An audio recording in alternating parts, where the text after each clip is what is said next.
Hello, my dear students. Welcome to Byju's exam prep. Hope you guys are fine. So, guys, here with us today is Sushant Dev, and he has secured All India Rank 8 in Environmental Science and All India Rank 321 in Civil Engineering. So, first of all, many congratulations to Shant from Byju's exam prep and from all the fellow students. Okay. So, Thank you so much, ma'am. Sushant, today's session actually it's like you will be giving tips to other students that how to crack GATE and basically what was your preparation strategy during this entire preparation phase. So, first of all, Sushant, how are you feeling after cracking the examination with such a good rank? Ma'am, I am feeling good and it's like जो मेहनत थी वो काम आई कुछ अच्छा achieve हुआ. Okay. And by the way, guys, let me tell you one more thing that Sushant has cleared UPSC ESC prelims also. So congratulations for that as well, Sushant. So Sushant, moving Thank you. on first to this question IM series. First of all, I just want to ask that Sushant, just tell about yourself that you are from where right now, what you're doing, and basically from which year you have passed out BTech. Let us know everything about you. Okay, I am Sushant Dev. Was born in Nawada, Bihar, and I have done my 10th and 12th from there itself. And I have completed my BTech in civil engineering from NIT Silchar in 2021. And in 2022, I joined MTech in transportation engineering from IIT Delhi, and currently I am pursuing it. Okay. Fine. So, Sushant, in like when you completed BTech or during the fourth year of BTech, have you given GATE that time also? Yes, ma'am, I have attempted GATE in the fourth year itself. Okay. So, how was that time? अभी तब attempt किया और अभी क्या difference है? Means तब ranks अच्छी नहीं आई थी कि आप तब से अभी तक तैयारी ही हाँ. कर रहे थे GATE की? नहीं मैम, एक्चुअली वो फर्स्ट अटेम्प्ट था. उस टाइम तो प्रिपरेशन बिल्कुल नहीं थी. कॉलेज के बाद ही प्रिपरेशन स्टार्ट किया. बट या आई cleared it and my rank was 4400 something.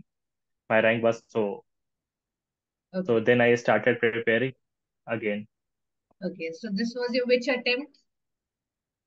Yeah, ma'am, the first attempt, if you count, like in the fourth year, it was like without preparation attempt. So on serious note, it was 2022, 23, and 24. Okay. So ये मुझे एक चीज मुझे कभी कभी लगता है I just always ask to students that क्या होता है जनरली एक बार आप देते हो चलो ठीक है fourth year your preparation was not there then after that you give the examination again but फिर रैंक शायद इतनी अच्छी जितनी अभी आई होती अच्छी नहीं आई होगी Hmm. So what is that thing कि Yes. आप कंसिस्टेंट मोटिवेटेड रहते हो जनरली होता है ना कि आप छोड़ देते हैं जनरली स्टूडेंट्स वो लोग लगता है कि यार नहीं हो रहा है अब छोड़ देते हैं अब नहीं हो पाएगा but then you are constantly motivated कि नहीं अगले साल और अच्छा करना है तो क्या वो चीज थी जो आपको मोटिवेट करके रखा that no I have to work hard next year and then I have to give it again ma'am वो स्टार्टिंग से जब प्रिपरेशन स्टार्ट करा था तो it was a mind like either to crack a ESC और get a PSU job तो वो एक हमेशा से माइंड में थी. बट एक होता है एक साल के बाद आपको सिर्फ प्रिपरेशन थोड़ा सा लगता है कि मतलब आप you feel low at a time. So that's why I joined MTech side by side because there is always an uncertainty in preparing for the government job. Correct So I joined MTech side by side so that if something will not happen in this preparation field, then there is an alternative field for me. तो और ma'am मुझे एक था कि start करा है तो इसको कंप्लीट करना है. In 2023 also my preparation was very good but you know ma'am 2023 the paper was very different type of paper. Very exactly lengthier, very unexpected type of paper. So that happened. So मुझे लगा कि ये तो paper खराब हो गया. But उसके बाद भी अगर जिसका इस साल भी गेट खराब हुआ है वो भी ऐसा सोचे कि जैसे मेरा 2023 खराब हुआ था. तो उसके बाद भी पीएसयू के एग्जाम आए जैसे BHEL आई, BARC बार का आई, फिर HPCL आई. तो इसरो आई cracked all of them. Okay ISRO का तो रिजल्ट अवेटिंग है अभी. तो आई क्रैक्ड ऑल ऑफ देम. तो इट्स सर्टेन ऐसा होता भी है कि अगर आपकी कोई एक पेपर जैसे गेट अच्छा नहीं हुआ या फिर वो 3 घंटे मैटर करते हैं आप उसमें अच्छा परफॉर्म नहीं कर पाए तो आपके पास और भी अगर आपकी प्रिपरेशन अच्छी है तो आपके पास अपॉर्चुनिटी है. It's not like you have to wait for 1 more year. तो मैं वो जितने भी एग्जाम्स थे मैं उसको अटेम्प्ट करता गया एंड वो क्लियर हुआ. तो it will keep on giving me confidence that yes my preparation is good, my preparation is on track. So that's how I proceeded. Sushant, actually, there are many students in fourth year. They are saying that, ma'am, shall we join MTech? Is it possible that along with studying for MTech, can we clear GATE examination? So, what is your stand on it?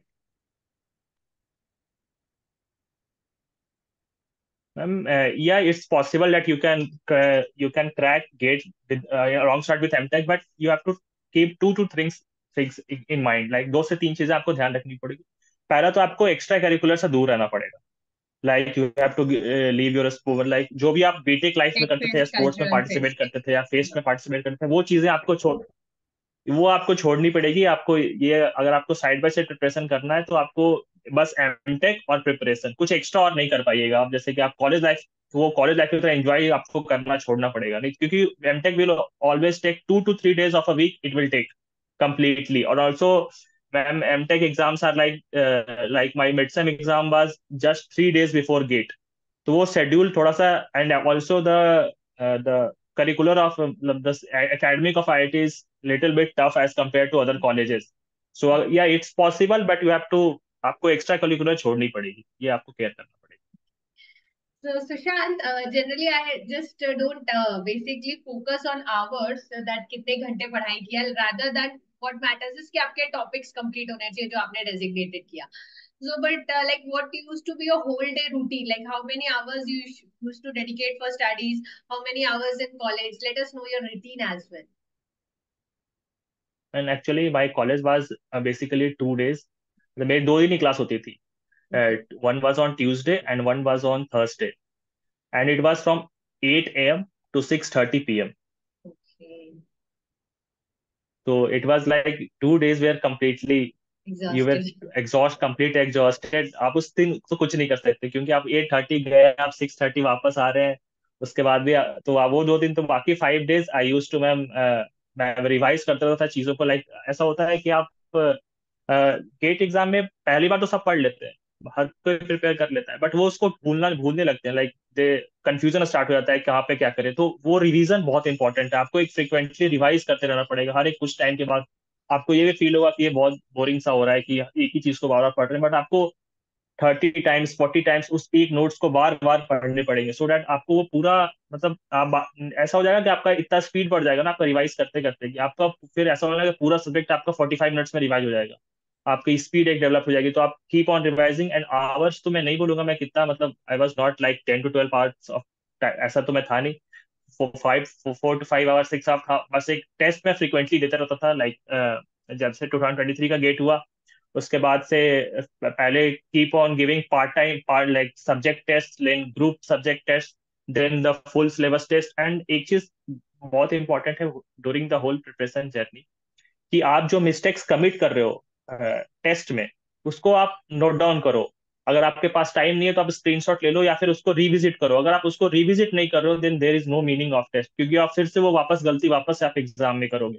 And जो test series है, उसको as a exam बिल्कुल लेना चाहिए, कि ऐसा नहीं कि जस्ट स्टॉप इन बिटवीन और डू समथिंग एल्स. बिल्कुल सीरियसली उसको देना चाहिए, like it's your exam paper. तभी आपका वो धीरे धीरे ना आप उस मोमेंट पे आ जाओगे, कि आपको जब आप 10-15 टेस्ट फुल टेस्ट दे दोगे गेट से पहले, तो आप ऐसा होगा कि आपको फिर वो नॉर्मल लगेगा गेट एग्जाम. ऐसा आप पैनिक नहीं होगे पेपर को देख के या फिर कुछ भी. Correct. That's very, very correct. And I always tell to students that as much as possible, try to purchase the test series early and start to give the test. Because generally students क्या yes करते ma'am. हैं, at the end November, December, you purchase the test series and then hardly you give 4, 5 full syllabus test only. So rather I say that kindly give the subject wise test, multiple subjects test and full test of that particular subject as well. Okay, so that it will help you to build your concepts as well and you will get the confidence in the subjects which you have studied. Okay.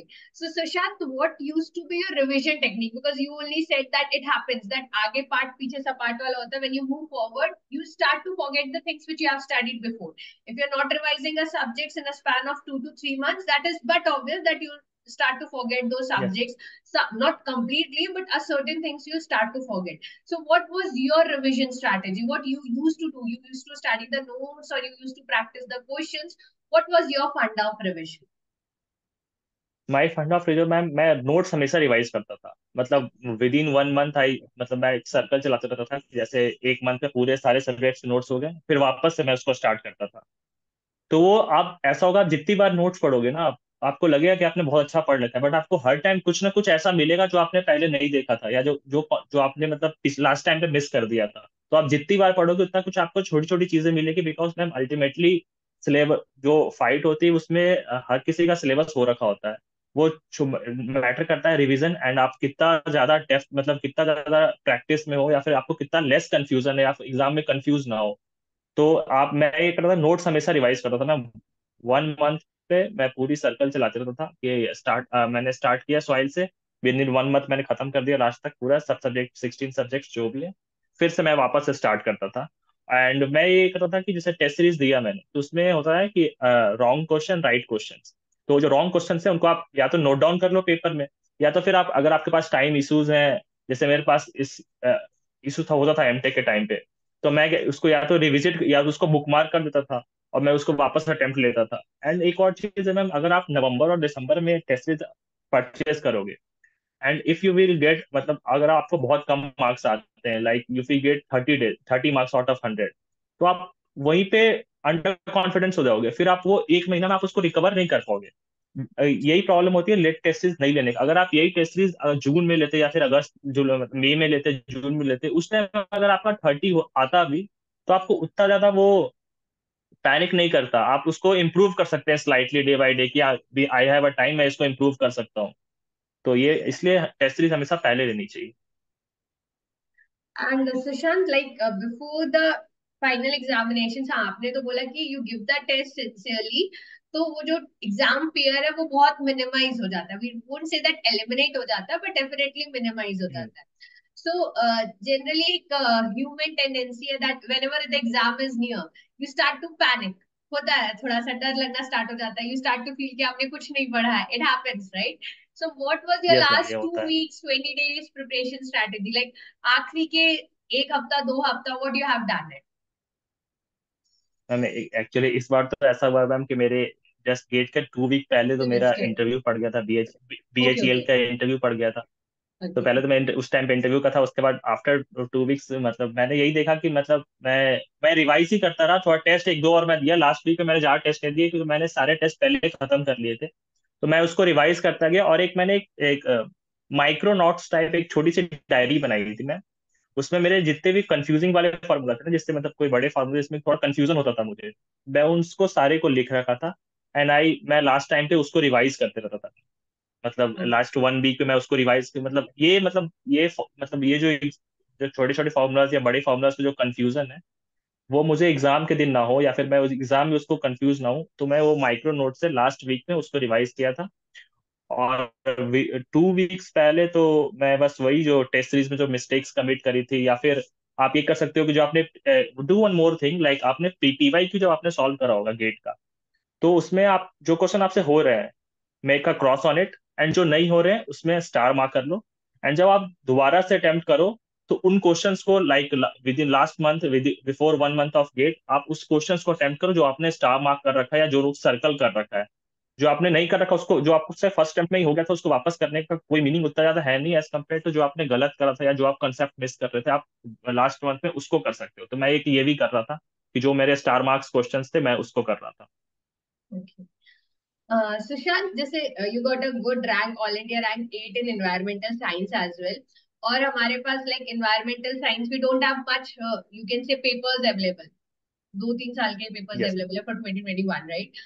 So basically उसमें तो चलो 60-65% you have the syllabus of civil only, तो उसमें कोई load नहीं है. But like microbiology, that chemistry portion, वो आपने पढ़ा था या फिर उसको छोड़ दिया था? मैंने तो ऑनेस्टली उसको नहीं पढ़ा था। एक्चुअली क्या था कि मैम, जैसे मैं ईएस का प्रिपेयर कर रहा था, तो उसमें क्या होता ना, उसका सिलेबस थोड़ा सा वाइड है compare to civil engineering environment. तो उससे काफी चीजें कवर हो जाती है। And one more thing, ES में एक नॉन टेक है इन्वायरमेंट, उसमें भी नॉन टेक है। ईएस के नॉन टेक में पेपर में तो वो भी अगर आप पढ़े हो तो उससे भी थोड़ा बहुत कवर हो जाता है मैम। और बाकी जो जो थोड़ी बहुत एक्स्ट्रा चीजें थी वो तो मैं नहीं पढ़ा था, टू बी ऑनेस्ट। और जहां तक आपको ऐसा है कि आपको क्वेश्चन नहीं मिल रहे क्योंकि 3 साल ही हुए हैं, तो आप ये कर सकते हो कि जैसे आप ईएससी हर साल हो रहा है, या फिर गेट से इंजीनियरिंग हर साल हो रहा है, तो आप उसके क्वेश्चन अटेम्प्ट कर सकते हो। क्योंकि कोई बहुत ज्यादा out of the box question तो वो बनाएंगे नहीं। या फिर Correct. एंड ऐसे भी जो जो टीचर्स जो पढ़ा रहे हैं इन्वायरमेंट, वो भी जो क्वेश्चंस, जैसे मैम भी जो क्वेश्चंस प्रोवाइड करती हैं, वो भी लिंक्ड होते हैं उन क्वेश्चंस। आप उनको प्रैक्टिस करो या फिर उनको करो, ईएस के previous years, ES UPSC ES के प्रीलिम्स के पीवाईक्यू सॉल्व करो, तो आपका वो हो जाएगा। So, I think okay. So मुझे 70 to 80% all cover India cover हो रैंक जाएगा। 8 जैसे actually I have took the interview. I guess it was all India 7 if I'm not wrong.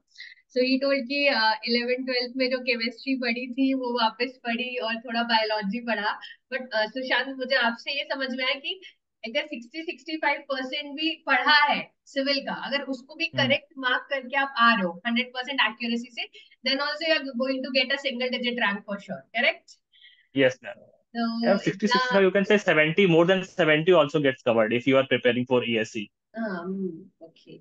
सो हाँ, ESC का जो basis of energy and environment topic है, so if you have basically correlated with that, so definitely you can crack it. So generally एक mindset होता है ना जो नहीं पढ़ा, लाइक वो माइक्रो केमिस्ट्री बायोलॉजी वाला पोर्शन, स्टूडेंट्स आर लाइक कि यार वो नहीं पढ़ा वो नहीं पढ़ा। तो अगर आपने नहीं पढ़ा, then also you can attempt environmental science and you can get a good rank Yes, ma'am. Provided you are so much solid in your civil engineering subjects. Okay. Yes, ma'am. So Actually, yeah please. yes, ma'am. Yeah, you can नहीं नहीं, आप continue. कुछ बोल रहे थे। नहीं नहीं ma'am, Okay. It's okay. Sushant, how has Byju's helped in your preparation? Ma'am Byju's actually क्या होता है कि जैसे कोई भी एग्जाम होता है, जैसे इसरो का एग्जाम हुआ था, तो उसमें क्या होता है कि बायजूस यूट्यूब पे वीडियोस लाता था। लाइक जैसे पहले आपने देखा होगा कि इसरो ने बताया था कि 20 क्वेश्चंस आएंगे कुछ अलग I से, मतलब like सिविल इंजीनियरिंग subjects. से अलाइड सब्जेक्ट्स, वो Yes. एक्चुअली में तो वो बायजूस उन उस पे क्वेश्चंस प्रोवाइड करते हैं। जैसे कोई भी एग्जाम आती है तो उसके पहले बायजूस स्टार्ट कर देता है यूट्यूब पे क्वेश्चंस प्रैक्टिस करना। लाइक आप आते हो ऑनलाइन, या फिर 2 3 सर और आते हैं ऑनलाइन आते हैं, और वो क्वेश्चन सॉल्व कराते हैं। तो आप आपका ये होता है कि आप बैठ के क्वेश्चन सॉल्व कर सकते हो, मतलब प्रैक्टिस कर सकते हो। आप कोई कॉन्सेप्ट हो तो, मतलब कोई कॉन्सेप्ट मिस कर रहे हो तो आप उसको लर्न भी कर सकते हो। और also ma'am is very reachable, तो जैसे मुझे एक क्वेश्चन चैलेंज करना था तो इसके लिए भी मैंने मैम को अप्रोच किया after that, because my marks was coming less. So ma'am एक एनवायरमेंट का क्वेश्चन था, फिर एक रेलवे का क्वेश्चन था, फिर एक, तो मैंने मैम सर को अप्रोच किया and they guided me how to challenge it, कैसे करना है। तो इट इंक्रीज माई मार्क्स।